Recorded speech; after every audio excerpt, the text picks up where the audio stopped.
Assim, é claro, eles nos chamam de covardes do submundo digital. Mas covardes são eles que abusam de sua suprema autoridade e tentam nos calar. Censuram as mídias e a tudo e a todos que os critiquem. Sim, eles são uma vergonha, sim. Vinheta.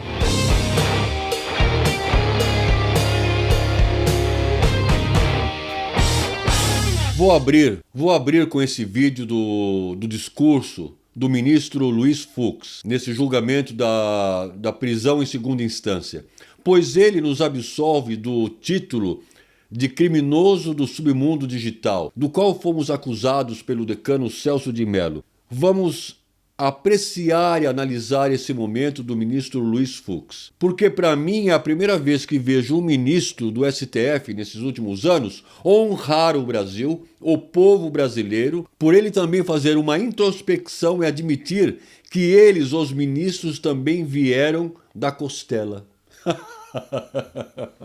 E aproveite para ver também como no discurso do ministro Luiz Fux ele dá uma bela lambada quando diz, abro aspas, não se interfere na linha editorial de jornais. Ele diz isso especialmente para o Dias Toffoli e para o Alexandre Moraes. Mas vamos ao vídeo. Até pela lógica do razoável, eu também gostaria de refutar essa questão de que essa visão tortuosa da sociedade, ela é levada a efeito por uma opinião pública apaixonada ou por uma opinião pública construída à base de uma mídia tendenciosa. Absolutamente não, senhor presidente.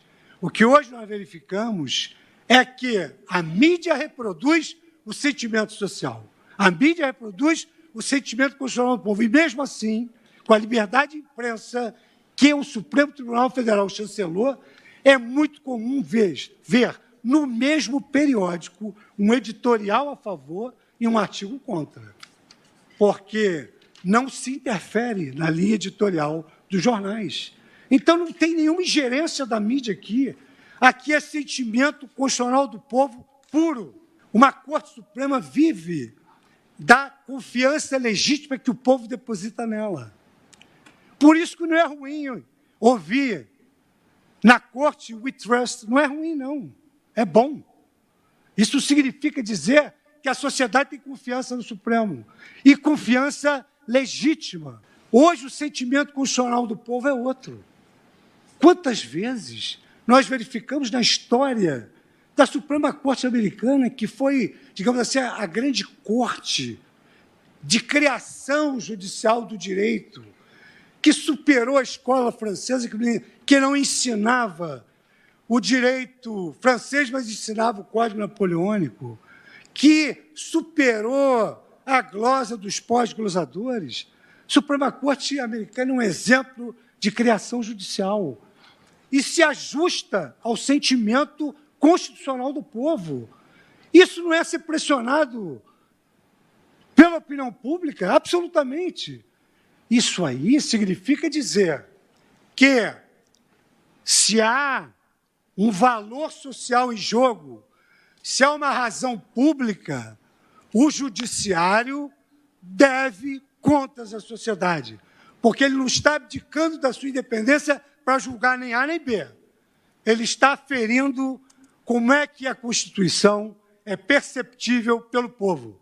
E o professor Conrad Hess afirmava: a força normativa da Constituição está exatamente na coincidência do pensamento constitucional da Corte com o sentimento constitucional do povo. E o professor Peter Haberle, aqui citado pela ministra Rosa Weber hoje, assentou que a Constituição não é de ninguém. A Constituição pertence a uma sociedade aberta de intérpretes da Constituição. Então, com essa afirmação de professores eméritos que estudaram a Constituição, como é que nós vamos dar as costas para o sentimento constitucional da sociedade? Absolutamente não é possível. Como é que vamos dar as costas? Como é? Como é que vamos dar as costas para o sentimento constitucional da sociedade? Responda, Rosa Weber, responda. Respondam, senhores ministros garantistas. E o ministro Luiz Fux disse isso olhando ora para Rosa Weber, ora para o Dias Toffoli. Vou repetir uma frase desse nosso ministro, o Luiz Fux, do STF, continuando nesse julgamento da prisão em segunda instância. Abro aspas. Por que vamos mudar agora a jurisprudência? Qual vai ser o benefício? O direito vive para o homem e não o homem para o direito, disse ele. Fecho aspas. Vou responder essa pergunta ao ministro Fux. O ministro Luiz Fux pergunta por que mudar essa jurisprudência. A benefício de quem? O benefício, ministro, é soltar o Lula. E mais do que isso, é soltar e inocentar, e pô-lo em liberdade, e equipá-lo com um exército particular, o PCC e o Comando Vermelho, que serão oficialmente declarados o exército do Lula. E então ele se tornará não só um barão da corrupção, que já o é, mas também assumirá o seu título de barão de narcotráfico, do barão do narcotráfico. E depois o ministro Celso de Mello, defendendo o STF, nos acusa de criar uma atmosfera covarde, covardes do submundo digital. Celso, mano, vocês é que são do submundo jurídico e que criaram uma atmosfera medieval e de inquisição das togas pretas. Não há como não criticar o Supremo Tribunal Federal, não nesses dias de hoje e não nesses últimos anos, onde uma grande maioria de ministros que esqueceram de onde são oriundos. Vocês são oriundos de nós, o povo, de nós, dessa sociedade que os critica. E os critica pelo distanciamento de vocês, do Supremo Tribunal Federal. Vocês se distanciaram do povo e vivem numa outra abstrata realidade. Esta é a verdade. A presunção de inocência é muito importante, mas no momento em que o réu é considerado culpado, obviamente, ele já não é mais inocente. Ele tem o direito de ser absolvido em caso de dúvida razoável, dúvida a favor da inocência do réu, mas também se atribui o ônus da prova à acusação, ou seja, a acusação tem a responsabilidade de provar, de sustentar com provas a acusação feita ao réu. Escutem com atenção o que o ministro Fux fala sobre isso. A presunção de inocência, ela deve ser protegida em seu núcleo essencial. Então, o que se deflui do núcleo essencial da presunção de inocência, além do fato inequívoco de que, no momento considerado culpado, não é mais inocente. Conferir ao réu o privilégio contra a autoincriminação, a velha máxima nemo tenetur sed tegere, o direito de ser absolvido em caso de dúvida razoável quanto às provas, indúbio pro réu. É daí que se extrai, são essas questões que se extraem da presunção de inocência. E atribuir o ônus da prova à acusação. O primeiro ônus da prova é a acusação, sem possibilidade de sua inversão ou de obrigá-la a colaborar com a acusação em qualquer fase do processo. E aqui nós temos todos os acordos, senhor presidente, até para a questão de lealdade, eu extraí do Tribunal Pleno, para não pensar da turma. Todos do Tribunal Pleno, de outrora e recentes, do ministro saudoso amigo, que conviveu comigo 11 anos no Superior Tribunal de Justiça, na mesma turma, na mesma sessão, debatimos os votos, ministro Teori Zavascki, ministro Edson Fachin, ministro Nélio da Silveira, ministros de hoje, que compõem a primeira turma, evidentemente respeitada sempre a coerência do decano da primeira turma, ministro Marco Aurélio. Então, nesse sentido, foi destacado no habeas corpus 152752 que, sob o prisma histórico, o princípio da presunção de inocência lança raízes na superação dos abusos do processo inquisitorial, no qual era o acusado que deveria provar sua inocência. Daí inverteu-se o ônus. Presume-se inocente. Entra no processo inocente. Ônus da prova do Ministério Público. Invertido o quadro fático probatório considerado culpado, não é possível falar-se mais em presunção de inocência. E a finalidade do direito processual penal é exatamente extrair da presunção de inocência essas prerrogativas em favor do réu. Senhor presidente, aqui eu já mencionei que, na verdade, após a segunda instância, as chances do réu provar a sua inocência são praticamente inexistentes. Após a segunda instância, as chances do réu de provar sua inocência é quase impossível, já era. Já se esgotaram as provas, os recursos, já está mais do que provado, mostrado quem é a pessoa que está sendo julgada, este réu, se ele é inocente ou se ele é culpado. E aí está o centro da questão. É quando se diz que os recursos da defesa contra os argumentos e provas da acusação já foram esgotados. Olha só, o STF vai mudar, é exatamente isso. Presta atenção, pois este é o resumo de todo o teatro que realmente pretende as más intenções do STF. Vou repetir para poder resumir todo o julgamento. O que eles mudaram, ou querem mudar, o que vai ser mudado é os recursos da defesa contra os argumentos e provas da acusação. Presta atenção.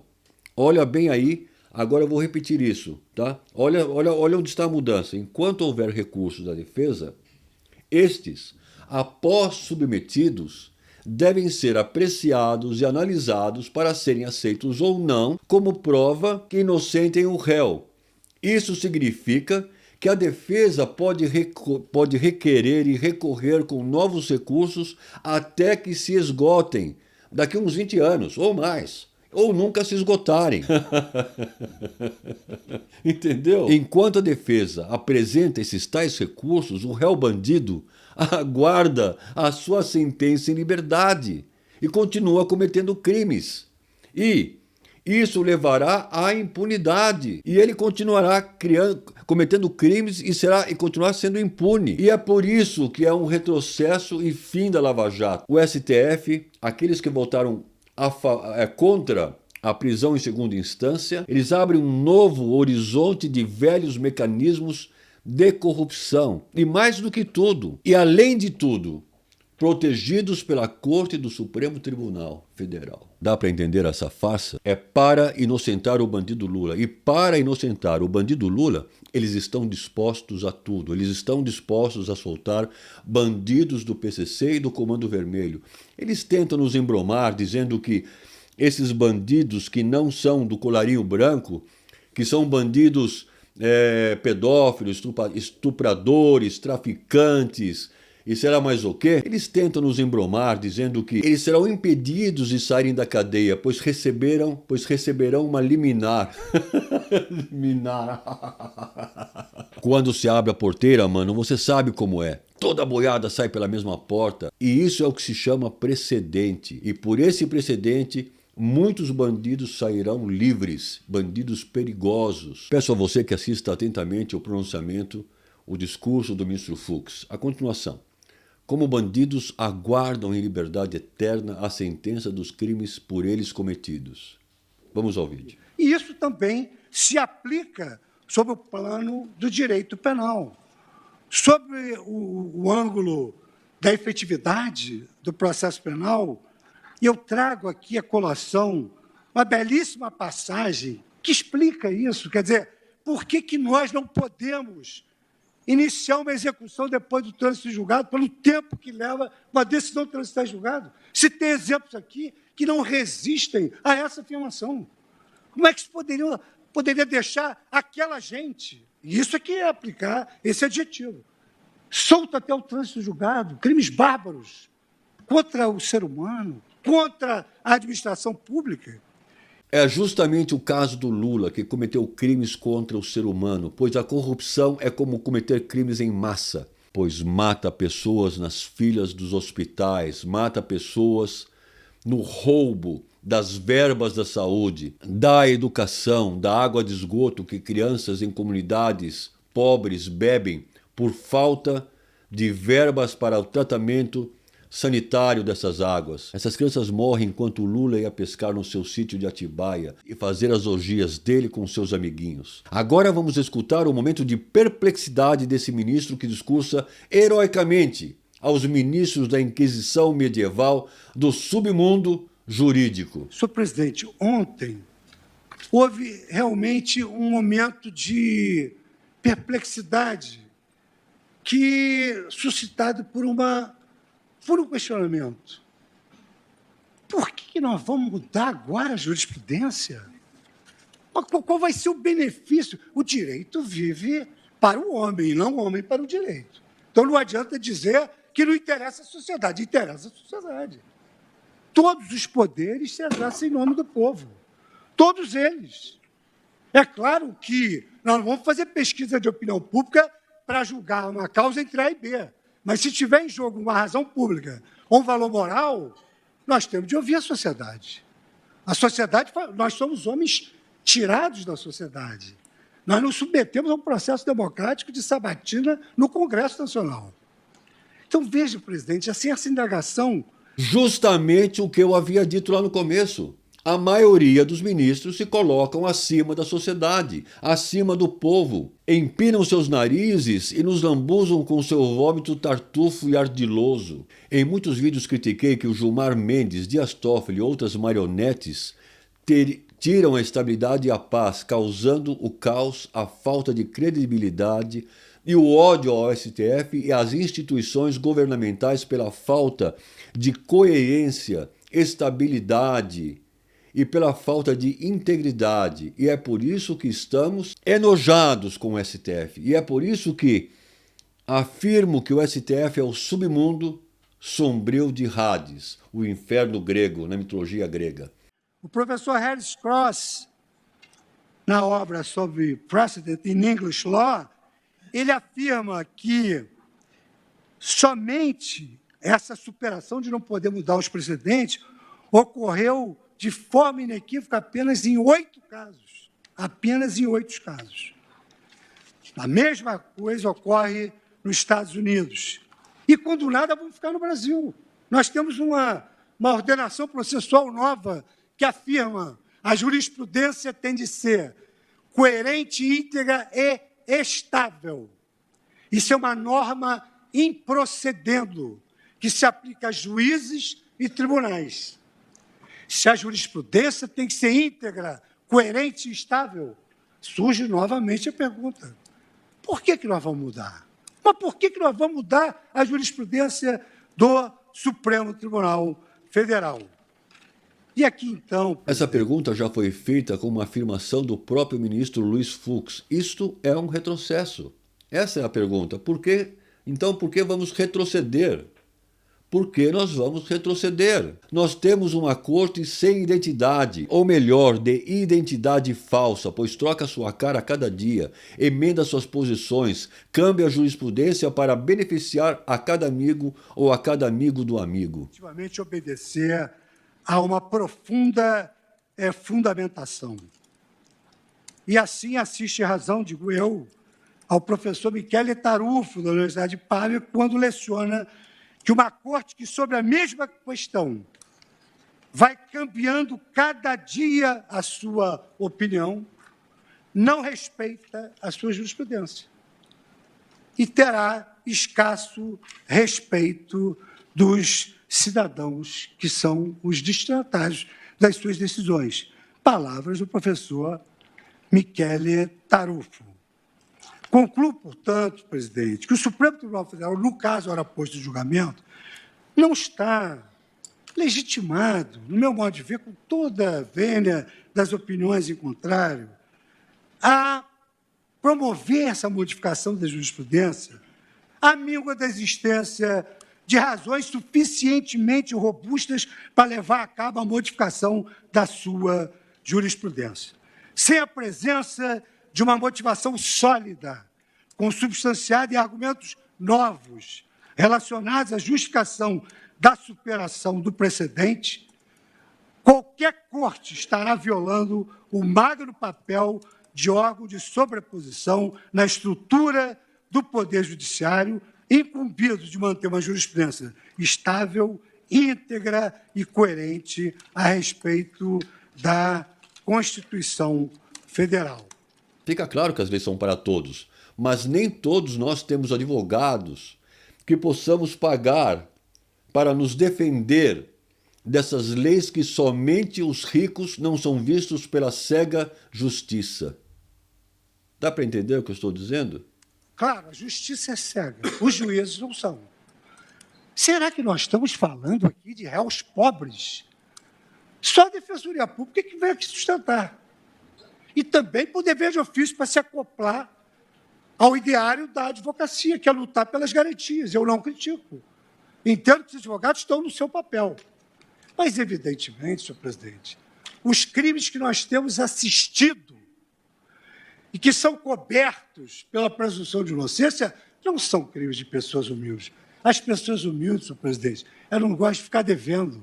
Elas se preocupam, eu vou levantar o meu FGTS para quê? Para pagar as dívidas que eu tenho ali na esquina, na padaria, na loja que me vendeu a geladeira. Não é deles que nós estamos tratando. Nós estamos tratando de pessoas que até podem não ter condições, mas que foram condenadas em segunda instância por aqueles delitos que nós analisamos na nossa turma diuturnamente por condenações em segunda instância, em que sempre fica em jogo essa questão da execução provisória. Traficantes, pedófilos, organização criminosa, PCC, há vários integrantes do PCC, há vários pedófilos, há vários traficantes de 900 quilos de uma tonelada de cocaína. Estão aqui os ministros Alexandre Moraes e Luiz Roberto Barroso, que não me deixam mentir que esses casos são levados em habeas corpus lá na turma e que foram condenados em segunda instância. Eu também confirmo, ministro Fux. Não, e Vossa Excelência E também. acompanho Vossas Excelências. Pois é, mas eu não sei se depois de hoje vai continuar acompanhando, né? Entendeu? O ministro aqui deu uma chapuletada na Rosa Weber. É claro que Vossa Excelência tem a sua independência. Decidiu. Ao menos não ficarei sozinho, isolado na turma. Justamente dizendo, essa é a turminha do PCC, do Comando Vermelho, dos pedófilos, que você está soltando, Rosa Weber, com o seu querido Lula ladrão. Tenho pena do Brasil, principalmente aos domingos, principalmente nos dias de semana, trocadas por novelas, em troca de bandidos que você assiste na sua TV, nos telejornais, e que quando você foi assaltado, e aí você reclamou, por que esse governo não faz nada? E se eu te perguntar, por que você não faz nada? Por que você não vai em dias de semana à manifestação? Eu acho que eu já conheço a sua resposta. Eu é que não sou otário. Vai você. Zangão Blues.